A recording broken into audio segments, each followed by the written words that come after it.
نحمده ونصلي على رسوله الكريم اما بعد فاعوذ بالله من الشيطان الرجيم بسم الله الرحمن الرحيم رب اشرح لي صدري ويسر لي امري واحلل عقدة من لساني يفقهوا قولي۔ آج ہم سورۃ البقرہ کی 4 آیات کا مطالعہ کریں گے، آیات نمبر 88 سے 91 تک، 88 سے 91 تک۔ وَقَالُوا قُلُوبُنَا غُلْفٌ بَل لَّعَنَهُمُ اللَّهُ بِكُفْرِهِمْ فَقَلِيلًا مَّا يُؤْمِنُونَ وَلَمَّا جَاءَهُمْ كِتَابٌ مِّنْ عِندِ اللَّهِ مُصَدِّقٌ لِّمَا مَعَهُمْ وَكَانُوا مِن قَبْلُ يَسْتَفْتِحُونَ عَلَى الَّذِينَ كَفَرُوا فَلَمَّا جَاءَهُم مَّا عَرَفُوا كَفَرُوا بِهِ فَلَعْنَةُ اللَّهِ عَلَى الْكَافِرِينَ بِئْسَ مَا اشْتَرَوْا بِهِ أَنفُسَهُمْ أَن يَكْفُرُوا بِمَا أَنزَلَ اللَّهُ بَغْيًا أَن يُنَزِّلَ اللَّهُ مِن فَضْلِهِ عَلَى مَن يَشَاءُ مِنْ عِبَادِهِ فَبَاءُوا بِغَضَبٍ عَلَى غَضَبٍ وَلِلْكَافِرِينَ عَذَابٌ مُّهِينٌ۔ وَإِذَا قِيلَ لَهُمْ آمِنُوا بِمَا أَنزَلَ اللَّهُ قَالُوا نُؤْمِنُ بِمَا أُنزِلَ عَلَيْنَا وَيَكْفُرُونَ بِمَا وَرَاءَهُ وَهُوَ الْحَقُّ مُصَدِّقًا لِّمَا مَعَهُمْ قُلْ فَلِمَ تَقْتُلُونَ أَنبِيَاءَ اللَّهِ مِن قَبْلُ إِن كُنتُم مُّؤْمِنِينَ۔ صدق اللہ العظیم۔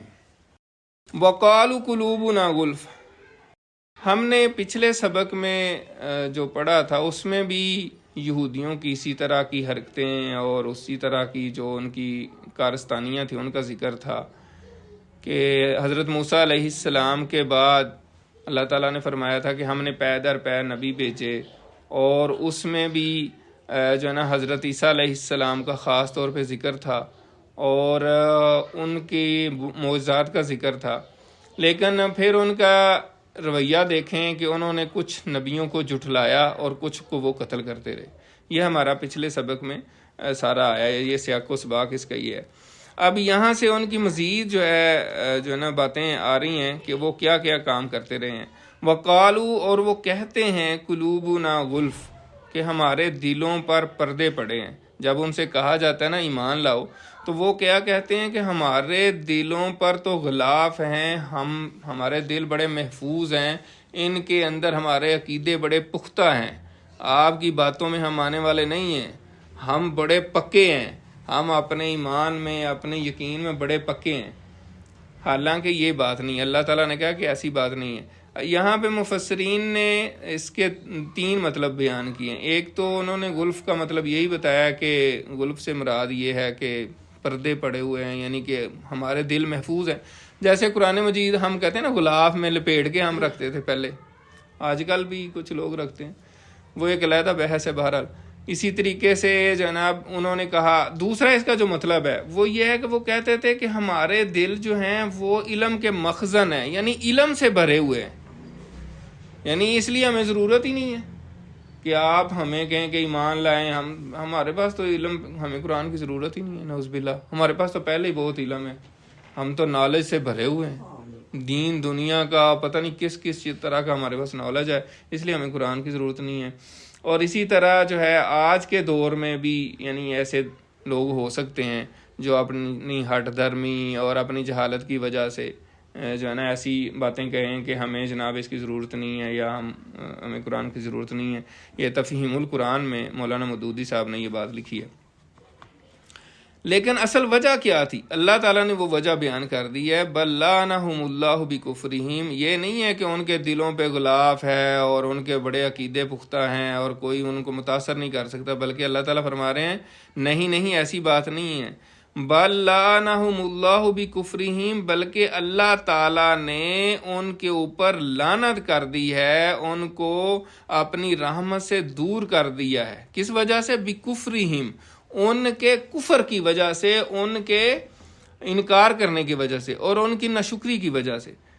فَقَلِيلًا مَّا يُؤْمِنُونَ، پس بہت تھوڑا ہی ہے جو وہ ایمان لاتے ہیں۔ یہاں پہ بھی 3 رائے ہیں مفسرین کی۔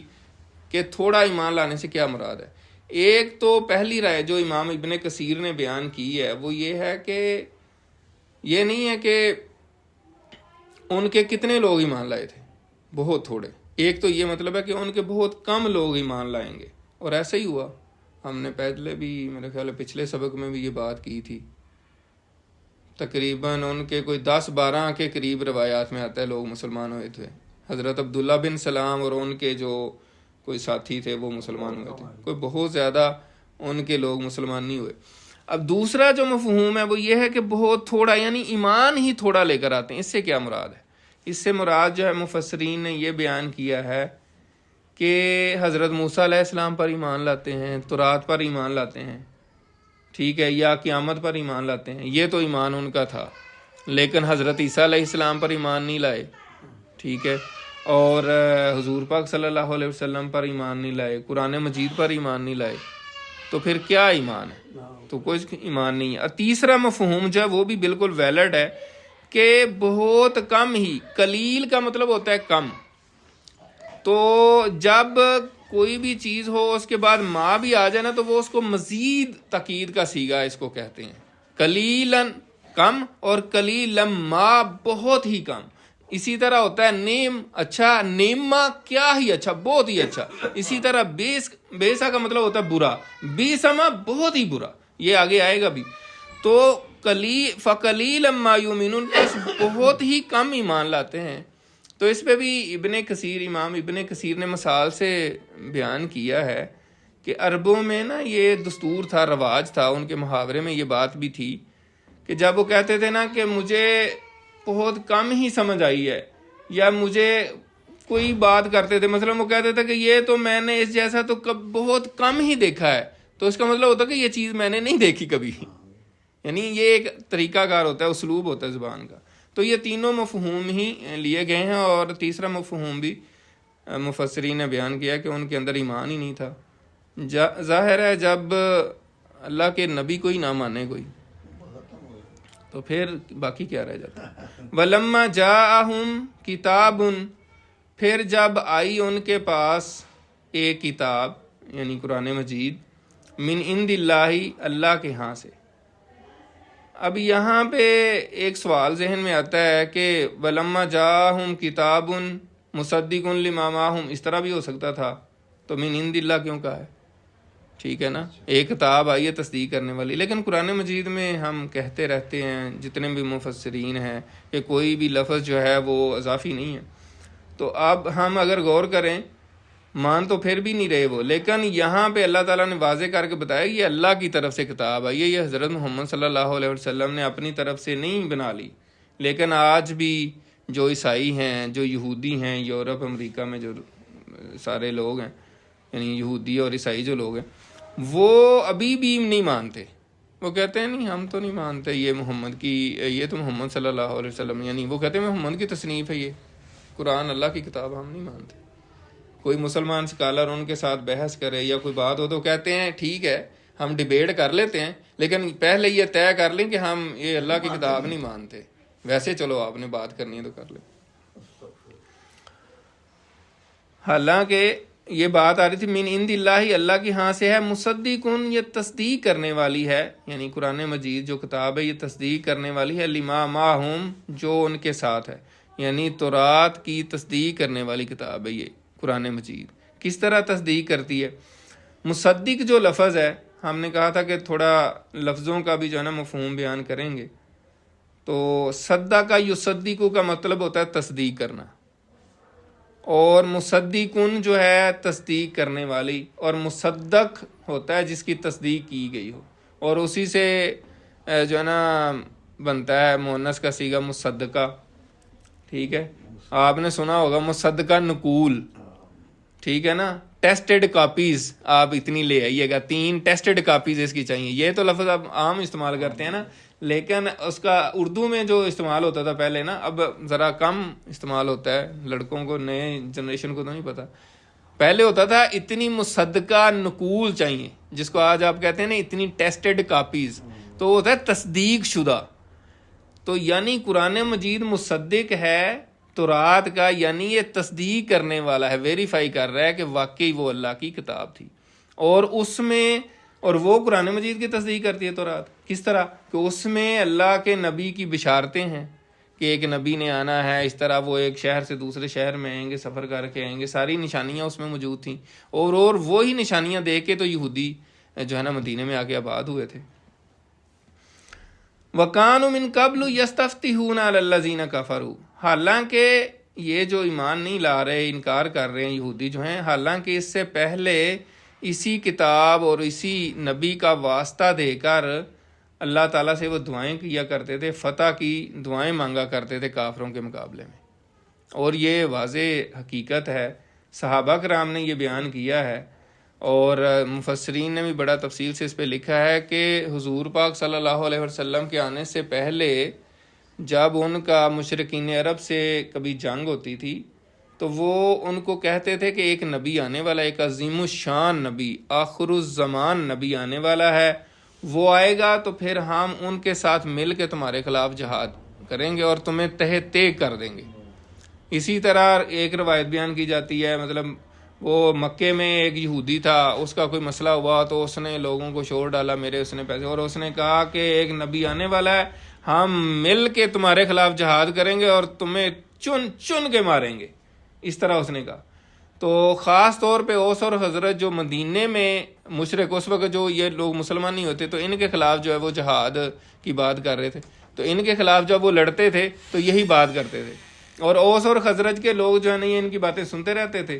جو جب نبی اکرم صلی اللہ علیہ وسلم کا ظہور ہوا تو وہ فوراً اسلام انہوں نے قبول کر لیا، اور یہ دیکھتے رہ گئے اور حسد کی وجہ سے انہوں نے نہیں کیا۔ فلما جاءہم ما عرفوا کفروا بھی، اور جب آگے وہ نبی، یعنی نبی اکرم صلی اللہ علیہ وسلم آگے، ما عرفوا جن کو انہوں نے پہچان بھی لیا، کفروا بھی تو ان کا انکار کر دیا۔ پہچان لیا، کس طرح پہچان لیا؟ یعنی جیسے میں ابھی بتا رہا تھا کہ ان کی کتابوں میں، انجیل میں، تورات میں حضور پاک کی نشانیاں موجود تھیں، اور جب انہوں نے ساری نشانیاں دیکھ لیں اور مان بھی گئے کہ ساری نشانیاں پوری ہیں، دل بھی ان کا مان گیا کہ ہاں یار یہ تو وہی ہیں، لیکن پہچاننے کے باوجود بھی انہوں نے کیا کیا؟ انکار کر دیا۔ کس وجہ سے انکار کیا وہ آگے آئے گا، بغی کی وجہ سے، یعنی سرکشی کی وجہ سے، حسد کی وجہ سے۔ فلعنت اللہ علی الکافرین، پاس اللہ تعالیٰ کی لعنت ہے انکار کرنے والوں پر، کافروں پر، یعنی ایسے لوگوں پر اللہ تعالیٰ کی پھر لعنت ہے، اللہ تعالیٰ کی رحمت سے یہ دور کر دیے جائیں گے۔ بئس ما اشتروا بہ انفسہم، کتنا برا ہے جو یہ بیچ رہے ہیں اپنی جانوں کو، یعنی اپنی جانوں کو جس کے بدلے میں بیچ رہے ہیں، جو یہ انکار کر رہے ہیں، یکفرو کہ انہوں نے انکار کیا، بما انزل اللہ جو اللہ نے نازل کیا ہے، یعنی جو اللہ نے نازل کی ہے کتاب اس کا انکار کر کے اپنی جانوں کو انہوں نے بیچ دیا ہے۔ کس وجہ سے انہوں نے یہ کیا؟ بغین، سرکشی کی وجہ سے، ضد کی وجہ سے، حسد کی وجہ سے، تکبر کی وجہ سے۔ یعنی یہ یہودی جو ہیں یہ حضور پاک صلی اللہ علیہ وسلم کو کیوں نہیں مان رہے جب ساری نشانیاں آ گئیں؟ حضرت صفیہ جو ام المومنین بعد میں بنی، یہ حیی بن اخطب جو ہے، یہ جو ہے نا یہودیوں کا سردار تھا، اور بہت بڑا سردار تھا، بہت امیر کبیر تھا۔ تو حضرت صفیہ جو ہیں وہ بیان کرتی ہیں اپنا واقعہ، کہتی ہیں میں اس وقت چھوٹی تھی، تو جب حضور پاک آئے مدینے میں یہ رہتے تھے، تو یہ جو ہے نا میرے والد یعنی حیی بن اخطب اور ان کے بھائی جو غالباً ان کا نام یاسر تھا، تو یہ دونوں یہ بھی گئے کہ دیکھ کے آتے ہیں، مطلب سنا ہے ساری نشانیاں ہیں ہماری کتاب میں تو دیکھتے ہیں، تو یہ دیکھ کے آئے، اور جب واپس آئے تو ان کے ہوش اڑے ہوئے تھے، ایسے گر رہے تھے جیسے کوئی بہت تھکا ٹوٹا بندہ ہوتا ہے نا۔ تو یہ کہتی ہیں میں اپنے چچا کی بھی بڑی لاڈلی تھی اور بڑا مجھ سے پیار کرتے تھے، تو میں بھاگی اپنے چچا کی طرف کہ وہ مجھے اٹھا لیں گے اس طرح، تو کہتی ہو انہوں نے میری طرف غور ہی نہیں کیا۔ تو وہ یہ آپس میں باتیں کر رہے تھے، تو یہ کیا کہہ رہے تھے کیا مطلب میرے چچا میرے والد صاحب سے پوچھ رہے تھے کیا یہ وہی ہیں؟ تو میرے والد صاحب نے کہا کہ ہاں وہی ہیں، یہ پوری نشانیاں پوری ہیں، یعنی کہنے کا مطلب نشانیاں بھی پوری ہیں بھی وہی ہیں. تو پھر انہوں نے کہا پھر اب کیا رہا؟ تو انہوں نے کہا خدا کی قسم ہم کبھی نہیں ان کے اوپر ایمان لائیں گے. وجہ کیا ہے؟ وجہ یہ ہے کہ یہ عربوں میں سے ہیں، یہ بنی اسماعیل سے ہیں، یہ بنی اسحاق سے نہیں ہے، بنی یعقوب سے نہیں ہے، بنی اسرائیل سے نہیں ہے، لہٰذا اس لیے نہیں ہم مانیں گے. تو اس میں ہم اب دیکھیں، ہم قرآن پڑھ رہے ہیں، ہم یہودیوں کا ذکر پڑھ رہے ہیں، شروع کے اسلام کی باتیں پڑھ رہے ہیں، قرآن مجید قیامت تک کے لیے. تو اس میں ہمارے لیے کیا سبق ہے؟ ابھی سوال تو یہ ہے نا، ہم قرآن پڑھتے ہیں، ہمارے لیے اس میں سبق کیا ہے؟ سبق یہ ہے کہ بھائی ہٹ درمی کی وجہ سے، ضد کی وجہ سے، حسد کی وجہ سے، اناد کی وجہ سے ہم حق کا انکار نہ کریں. یعنی اگر ہمارے پاس کبھی حق سامنے آ جائے تو ہم یہ نہ دیکھیں گے یار اب یہ تو میرے اس میں میری پارٹی کا نہیں ہے، میرے گروپ کا نہیں ہے، میری برادری کا نہیں ہے، میرے فرقے کا نہیں ہے. بات تو ٹھیک کر رہا ہے لیکن کیا ضرورت ہے ماننے کی؟ انکار کر دو. اس طرح میری پارٹی نہ خراب ہو، یا میرا گروہ نہ خراب ہو، یا میرا گروپ یا میرا فرقہ. ٹھیک ہے. اسی طرح کی حق پرستی کی بات حضرت عمر رضی اللہ تعالیٰ عنہ کا واقعہ بھی یاد آ گیا مجھے. حضرت عمر رضی اللہ تعالیٰ عنہ جب خلیفہ بنے ہوئے تھے تو ایک دفعہ بڑے ڈیسیژن کرتے تھے وہ، بڑے یعنی کہ زبردست قسم کے حکمران تھے، ایڈمنسٹریٹر بہت سٹرانگ تھے، بڑے مشہور ہیں پوری دنیا میں. تو انہوں نے کہا کہ کچھ لوگ، مطلب انہوں نے سوچا کہ کچھ لوگ زیادہ حق مہر مقرر کرتے ہیں تو یہ مسئلہ ہوتا ہے اس وجہ سے. تو انہوں نے کہا کہ آئندہ جو ہے نا حق مہر جو ہے نا میں اس کی حد مقرر کر رہا ہوں، 400 درہم یا کچھ بھی جتنا بھی انہوں نے فرمایا. اور انہوں نے بورے مجمع میں جناب انہوں نے کہا کہ اتنا میں کر رہا ہوں، اس سے زیادہ کوئی نہ دے. تو ایک عورت مجمع میں بیٹھی ہوئی تھی، انہوں نے کہا عمر تم کون ہوتے ہو؟ اللہ تعالیٰ نے قرآن مجید میں کہا ہے کہ جتنا بھی کسی نے دیا ہو اسے واپس نہ لے اگر وہ طلاق دیتا ہے، اس طرح کا کیس ہے. تو یہ تو اللہ تعالیٰ نے کہہ دیا کہ جتنا بھی کسی نے دیا ہو، اللہ تعالیٰ اس چیز کو انڈورس کر رہا ہے. تم کون ہوتے ہو؟ اب حضرت عمر بادشاہ، مطلب امیر المومنین، اور اس وقت کے سپر پاور، یعنی 2 سپر پاور کو وہ گرا چکے تھے اور 2 سپر پاور ملیا میٹ ہو چکی تھیں، مسلمان ہی مسلمان تھے، اور ان کا امیر بادشاہ. ٹھیک ہے. تو انہوں نے کہا کہ اچھا، انہوں نے کہا ایسا ہی ہے. انہوں نے فوراً کہا، انہوں نے کہا سنیں لوگو، یا ایھا الناس سنیں، یہ عورت ٹھیک ہے، یہ عمر غلط ہے، یہ عورت ٹھیک کہہ رہی ہے، بالکل صحیح، میں اپنے الفاظ واپس لیتا ہوں. تو حق جو ہے وہ اس کو تسلیم کرنا، حق کو ماننا، اور حق اور اپنی اگر غلطی ہو تو اس کو تسلیم کرنا انتہائی جرأت کی بات ہوتی ہے. مطلب یہ بہت کم لوگ آپ کو ملیں گے دنیا میں، آپ کو 1% بھی شاید لوگ نہ ملیں، 100 میں آپ کو 1 بندہ شاید نہ ملے جو اپنی غلطی کھلے دل سے تسلیم کر لے کہ ہاں یار واقعی یہ تو مجھ سے غلطی ہوئی ہے، آپ ٹھیک کہہ رہے ہیں. یعنی بہت کم لوگوں وہ کہتے ہیں یار میں نے اگر تسلیم کر لیا تو میں تو نیچے چلا جاؤں گا. تو یہ تعلیم یہاں سے یہ ہمیں مل رہی ہے. تو انہوں نے کس وجہ سے انکار کیا تھا؟ حسد کی وجہ سے، بغض کی وجہ سے، اناد کی وجہ سے. مطلب انہوں نے کہا کہ یار اس طرح تو ہماری چدراہٹ ختم ہو جائے گی. مدینے میں ہمارے اتنے قلعے ہیں، ٹھیک ہے، ہماری ایک ریاست ہے، ہماری حکومت ہے، لوگ ہمیں آگے نذرانے دیتے ہیں، لوگ ہمیں فالو کرتے ہیں، ہم لوگوں کے لیڈر ہیں. ٹھیک ہے. سارے عرب میں پتہ ہے کہ ہم اہل علم ہیں، ہم سکالر ہیں. ٹھیک ہے. تو اگر ہم نے حضور پاک یعنی حضرت محمد صلی اللہ علیہ وسلم کے آگے سرنڈر کر دیا، ہم مسلمان ہو گئے، پھر تو ان کا ہی حکم چلے گا، یعنی ہم تو عام مسلمان بن جائیں گے سادے سے، اب تو ہماری حکمرانی ہے. تو یہ تو نہیں ہم کرنے والے. تو یہ وجہ تھی اصل میں ان کے حق قبول کرنے سے انکار کی. تو آج بھی ہمیں یہ دیکھنا چاہیے کہ جب حق کی بات آئے تو ہمیں حق تسلیم کرنا چاہیے. اور اسی طریقے سے یعنی کہ بعد میں پھر حضرت عیسیٰ علیہ السلام نے جیسے آنا ہے، مطلب یہ ہے کہ حضرت امام مہدی نے آنا ہے، دجال نے آنا، اس کا بھی اس سے ریلیٹڈ میں اس لیے بات کر رہا ہوں کہ ان کا بھی ہمیں پتہ ہونا چاہیے. مطلب فرض کریں، مثال کے طور پہ میں سمجھانے کے لیے کہہ رہا ہوں، آپ تھوڑا سا غور کریں.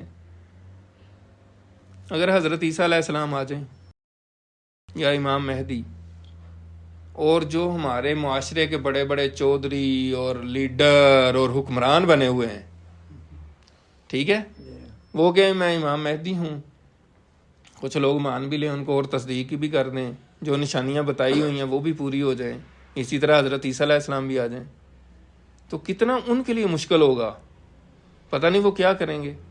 سوچ آتی ہے نا، یعنی وہ پتہ نہیں کیا کریں گے کہ یار اب یعنی امام مہدی ہیں، یہ حضرت عیسیٰ ہیں، یعنی اب تو امام مہدی کا مطلب یہ ہے کہ پھر بادشاہ وہ ہیں، حکمران وہ ہیں، اب ہم سارے مسلمانوں نے ان کے آگے سرنڈر کرنا ہے. تو کسی کی چودراہٹ اگر جا رہی ہوئی، کسی کی حکمرانی جا رہی ہوئی تو کیا کرے گا. بما انزل اللہ بغیا ان ينزل اللہ من فضلہ علی من یشاء من عبادہ، کہ اللہ تعالیٰ یعنی انہوں نے سرکشی کی اس بات پہ کہ اللہ تعالیٰ نازل کرتا ہے اپنے فضل میں سے جس پر چاہے اپنے بندوں میں سے.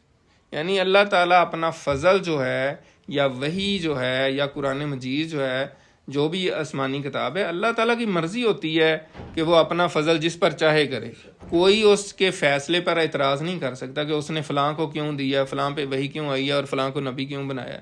یہ تو نہیں ہو سکتا، یہ تو اللہ تعالیٰ کا اختیار ہے. تو ان کی اسی حرکتوں کی وجہ سے کیا ہوا، فباؤ بغضب علی غضب، تو یہ مستحق ٹھہرے غضب پر غضب کے، یعنی ان کے اوپر پھر اللہ کا غضب پہ غضب نازل ہوا. تو مفسرین نے اس میں لکھا ہے کہ ایک تو انہوں نے حضرت عیسیٰ علیہ السلام کا انکار کیا تھا تو اس وجہ سے ان پر غضب ہوا، اور پھر حضور پاک صلی اللہ علیہ وسلم کا انکار کیا تو اس وجہ سے بھی ان پر غضب ہوا. لیکن یہ یہاں مراد یہی نہیں ہے کہ صرف 2 ہی دفعہ ان پر غضب ہوا ہے، کیونکہ اس کے علاوہ بھی وہ بڑی حرکتیں کرتے رہے، بچڑے کی پوجا کی اور ایسے ایسے کرتوت کیے. تو یہاں مطلب یہ ہے کہ ان پہ غضب پر غضب ہوتے رہے، یعنی یہ نہیں ہے کہ 2 ہی صرف غضب ہوئے. وَلِلْكَافِرِينَ عَذَابٌ مُّهِينٌ، اور کافروں کے لیے، ایسے انکار کرنے والوں کے لیے اور ایسے ناشکری کرنے والوں کے لیے ذلت امیز جو ہے وہ عذاب ہے. اب آپ سوچیں کہ قرآن مجید میں کبھی آتا ہے عذاب علیم، کبھی آتا ہے عذاب عظیم، کبھی آتا ہے عذاب مہین. تو کیا یہ ایسے ہی آ جاتا ہے بس جیسے مرضی، جو مرضی لفظ لگا تو لگا دی؟ نہیں، میں بات کر رہا تھا نا کہ ہر لفظ جو ہے قرآن مجید میں اس کی اپنی ایک اہمیت ہے، اور وہ ایسے نہیں ابرپٹلی اور رینڈملی جیسے ہم کہتے ہیں، اس کی اپنی وہاں پہ فٹ بیٹھتا ہے وہ. تو یہاں اللہ تعالیٰ نے جو کہا ہے کہ ان کو ذلت امیز عذاب ہوگا، اس کی وجہ کیا ہے؟ اس کی وجہ یہی ہے جیسے میں نے بغین میں بتایا نا، سرکشی، حسد، اور دوسروں کو وہ حقیر سمجھتے تھے. ظاہر ہے جس بندے میں تکبر ہوتا ہے وہ دوسروں کو حقیر سمجھتا ہے، تو تکبر کی ڈیفینیشن ہی ہے. وہ کیا کرتے تھے؟ وہ کہتے تھے یہ عرب، یہ بدو، یہ اجڈ، یہ امی، اور ہم اتنے بڑے اہل علم، ہم اسکالر، یہ چیز ہی کیا ہے؟ یہ تو کچھ بھی نہیں ہے ہمارے سامنے. تو مطلب وہ حقیر اور ذلیل سمجھتے تھے بیسیکلی عربوں کو، عام عربوں کو، ٹھیک ہے نا. تو اس وجہ سے انہوں نے پھر اسلام ہی نہیں قبول کیا. تو اللہ تعالیٰ نے پھر کیا کہا کہ ایسے انکار کرنے والوں کے لیے پھر ذلت آمیز عذاب ہوگا. مہین جو لفظ ہے، اہانت آمیز رویہ آپ نے سنا ہوگا، اردو میں بھی ہم استعمال کرتے ہیں، ٹھیک ہے نا. اہانت، اس نے اس کی اہانت کر دی، یہ وہاں سے ہی لفظ نکلا ہے. وَإِذَا قِيلَ لَهُمْ آمِنُوا، اور جب ان سے کہا جاتا ہے کہ ایمان لاؤ، بما انزل اللہ، جو اللہ نے نازل کیا ہے یعنی قرآن مجید، قالوا، تو وہ کہتے ہیں، نؤمنو، ہم ایمان لائے یا ہم ایمان لاتے ہیں، بما انزل علینا، جو ہم پر نازل کیا گیا ہے، یعنی ہم تورات پر ایمان لاتے ہیں. وَيَكْفُرُونَ بِمَا وَرَاءَ، اور وہ اس کے علاوہ باقی چیزوں سے انکار کرتے ہیں. یعنی کہنے کا مطلب ہے وہ کہتے ہیں کہ ہم تورات کو مانتے ہیں، باقی انجیل ہے، قرآن ہے، ہم نہیں مانتے. یہودیوں کا ذکر ہو رہا ہے. وَهُوَ الْحَقُّ مُصَدِّقًا لِمَا مَعَهُمْ، حالانکہ وہ حق ہے اور ان کی کتاب کی تصدیق کرنے والا ہے. یہاں پہ یہودیوں کی بات ہو رہی ہے. پھر وہی اگین بات ہے کہ یہودیوں کے واقعات سے ہمیں جو میسج دیا جا رہا ہے، جو ہمارے لیے سبق ہے. اب ہم مسلمان ہیں، تو اگر ہم نے اپنی اگر کتاب بنا لی ہو، یہ ہماری کتاب ہے اے، اس کی کتاب بی ہے، اس کی سی ہے، یعنی کچھ حدیثیں جمع کر لیں یا قرآن مجید میں سے بھی کچھ آیات اپنی پسند کی اکٹھی کر کے ہم نے وہ بنا لی، یہ ہماری کتاب ہے، ہم نے اسی کو پڑھنا ہے، اسی کے اوپر فوکس کرنا ہے. کوئی کہے گا یار وہ بھی کتاب نہیں، وہ تو ان کی کتاب ہے، ٹھیک ہے.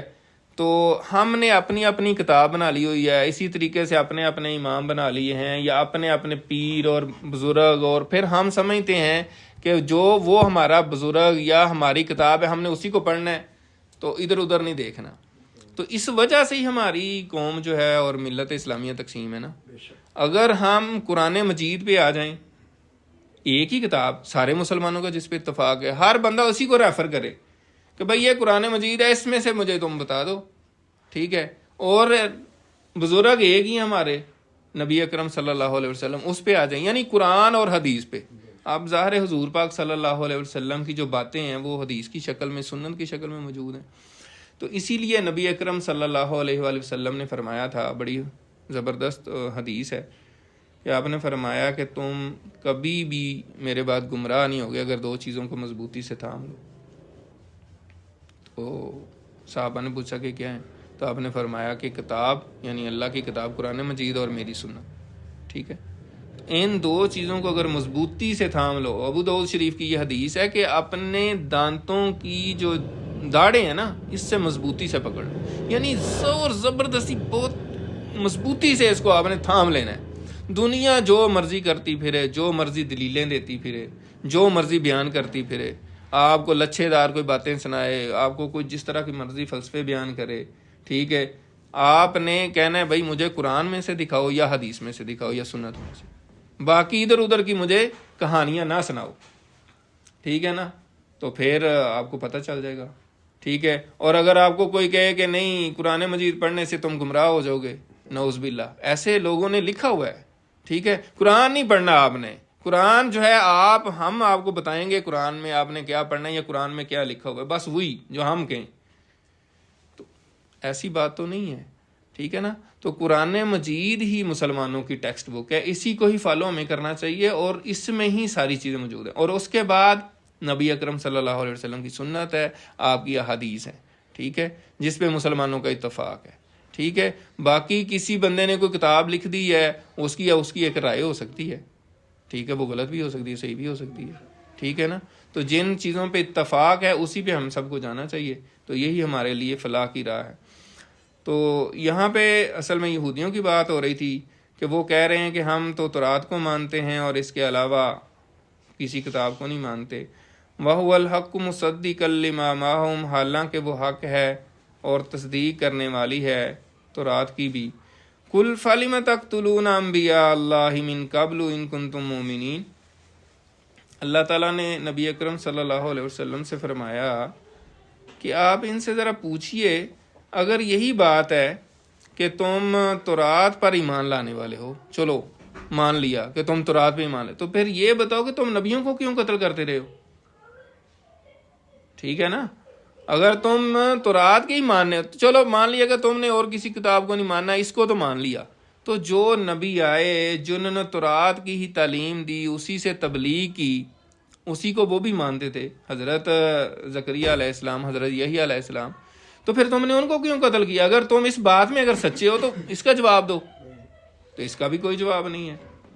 تو اسی پہ مفسرین نے یہ بھی کہا نا کہ جو لوگ اپنی اپنی ڈیڑھ اینٹ کی مسجد بناتے ہیں، اپنی اپنی کتابیں اور اپنے اپنے بزرگ اور اس طرح کی باتیں کرتے ہیں اور پھر نئے دین بنا لیتے ہیں، تو ان سے دلیل کی بنیاد پہ بحث کی جا سکتی ہے، جیسے اللہ تعالیٰ نے یہودیوں کو جواب دیا ہے. تو اصل بات یہی ہے کہ ہم قرآن اور حدیث کی طرف آئیں. نبی اکرم صلی اللہ علیہ وسلم کی ذات ہی ہمارے لیے نمونہ ہے، اور قرآن مجید ہی ہماری ٹیکسٹ بک ہے، ہماری اصل کتاب یہی ہے. اس پہ سارے مسلمان آئیں گے، اسی کو پڑھیں گے، تو انشاءاللہ تعالی ہماری جو ہے نا راہیں آسان ہوں گی. باقی یہ ہے کہ فقہی طور پہ 4 امام ہیں اہل سنت کے، اس میں ایسی کوئی بات نہیں ہے. ہر اہل علم نے، ہر فقیہ نے قرآن و حدیث کو اسٹڈی کر کے جو اس کو سمجھ آیا ہے اس نے اس حساب سے ایک فقہی مسئلہ نکالا ہے. وہ ایک علیحدہ بات ہے، فقہ میں جو بھی آپ کو بہتر لگے اس کو فالو کریں، لیکن اوورآل جو کتاب ہے وہ قرآن مجید ہے اور نبی پاک صلی اللہ علیہ وسلم کی احادیث ہیں. تو اللہ تعالیٰ سے دعا ہے کہ اللہ تعالیٰ ہمیں جو کچھ سنا ہے، پڑھا ہے، اس پر عمل کرنے کی توفیق عطا فرمائے. اور اس میں ایک اہم بات جو ہے وہ یہی ہے جو ابھی میں بات کر رہا تھا، فقہی اختلافات جو ہیں، 4 امام ہیں، تو اختلاف کی بڑی وجوہات ہیں جو جائز ہے. ایک ہوتا ہے ہٹ درمی کی وجہ سے حق کو ہی نہ ماننا، وہ اور بات ہے، وہ جائز نہیں ہے، جس سے منع کیا جا رہا ہے۔ ایک ہے جیسے فقہی مسائل ہوئے نا، کہ امام ابو حنیفہ نے کسی بارے میں کچھ کہا تو امام شافعی نے کچھ کہا ہوا، تو کیا فرق کیا ہے، وجہ کیا ہوئی تھی؟ اس کی وجہ یہ ہے کہ ایک حدیث ہے، مطلب قرآن مجید کی وجہ سے بھی کئی اختلاف جان بوجھ کے نہیں، یعنی علمی طور پہ ہو سکتے ہیں، ٹھیک ہے، اسی طرح حدیث کی بنیاد پہ ہو سکتے ہیں۔ حدیث کی طور پہ میں آپ کو مثال کے طور پہ بتا دیتا ہوں، امام ابو حنیفہ جو ہے وہ قریب کے تھے، کئی ان کو تابعی کہتے ہیں، یعنی حضرت انس رضی اللہ تعالیٰ عنہ کو انہوں نے دیکھا تھا، کہتے ہیں میں چھوٹا سا تھا اور میرے والد صاحب حج پہ گئے ہوئے تھے اور وہاں پہ مجمع لگا ہوا تھا، تو میں نے پوچھا کہ کیا ہے، تو لوگوں نے بتایا کہ ایک صحابی رسول ہیں، تو لوگوں کا اس طرح کٹھے تھے، تو کہتے ہیں میں لوگوں کی ٹانگوں کے نیچے سے گزر کے میں نے دیکھ لیا تھا۔ یہ روایت کیا گیا ہے، بیان کیا ہے، یہ اسکالرز نے بتایا، علماء نے یہ واقعہ بیان کیا ہے، میں اپنی طرف سے نہیں بتا رہا۔ تو اب امام ابو حنیفہ کیونکہ قریب کے زمانے کے تھے، تو ان تک جو احادیث پہنچی تھیں، ٹھیک ہے، اس میں راوی کم تھے، ٹھیک ہے، تو ظاہر سی بات ہے وہ زیادہ تھنٹے کو تھیں اور اس میں ضعیف ہونے کا چانس کم تھا۔ اسی طرح امام بخاری تک جو باتیں پہنچی ہیں اس میں راویوں کی تعداد زیادہ ہو گئی، اس میں اگر کسی میں بھی کوئی مسئلہ تھا تو وہ حدیث ویسے ضعیف ہو جاتی ہے۔ اسی طرح ایک حدیث سے ایک جو فقیہ ہے اس نے کچھ اور سمجھا ہے، اس کی انڈرسٹینڈنگ اور ہے، دوسرے کی اور ہے، تو اس میں بھی اختلاف ہو سکتا ہے۔ ایک بڑا تیز اور ذہین ہے، ایک حدیث سے وہ کئی مسائل نکال لیتا ہے، دوسرا اس طرح شارپ نہیں ہے، تو اس سے بھی اختلاف، مطلب یہ ایک مثال کے طور پہ میں بتا رہا ہوں۔ اس پہ امام ابن تیمیہ نے تقریباً 10-12 جو ہے نا وجوہات لکھی ہیں کہ اس سے جو اختلاف کی وجوہات ہو سکتی ہیں، وہ ابھی ہمارا موضوع نہیں ہے، لیکن اصل میں جو بات کرنے لگا وہ یہ ہے کہ اختلاف رائے کے باوجود اگر ہم اتحاد چاہتے ہیں، اتفاق چاہتے ہیں امت میں، تو اختلاف رائے کے باوجود مل کے چلنا، جو کامن گراؤنڈز ہیں، جو کامن باتیں ہیں، جو مشترکہ باتیں ہیں، جو قرآن میں ہمیں واضح طور پہ پتہ ہے یہ چیزیں سب کامن ہیں، تو ایسی باتیں جو کامن ہو، اب کسی غریب ہے اس کی مدد کرنی ہے تو اس میں کیا کوئی اختلاف ہے، یا اور اس طرح کی جو بھی باتیں ہوں، تو اس میں جو کامن باتیں ہوں، مشترکہ باتیں ہوں، اس میں مل کے چلنا اختلاف کے باوجود۔ آپ فرض کریں مجھ سے اختلاف رکھتے ہیں کسی مسئلے میں، ٹھیک ہے، میں آپ سے رکھتا ہوں، لیکن آپ کہیں گے یار وہ کوئی دینی کام ہی بے شک ہو، ٹھیک ہے، تو آپ کہیں گے یار ادھر جانا ہے، تو میں کہوں بالکل جانا ہے یار، چلیں کٹھے چلتے ہیں، ٹھیک ہے نا۔ تو یہ ہے کہ اختلاف کے باوجود مل کے چلنا، یہ اس وقت سلوشن ہے، اور کوئی سلوشن سمجھ نہیں آتی، ورنہ یہ ہے کہ ہم پوری امت کو نہ تو اکٹھا کر سکتے ہیں جتنی کو بکھر گئی ہے، تو اس کا حل یہی ہے کہ اختلاف کے باوجود ایک دوسرے کے ساتھ نیکی کے کاموں میں تعاون کریں اور مل کے چلیں۔ تو اللہ تعالیٰ عمل کرنے کی توفیق عطا فرمائے۔ وآخر دعوانا ان الحمدللہ رب العالمین۔ سبحانک اللہم و بحمدک، نشہد ان لا الہ الا انت، نستغفرک و نتوب الیک۔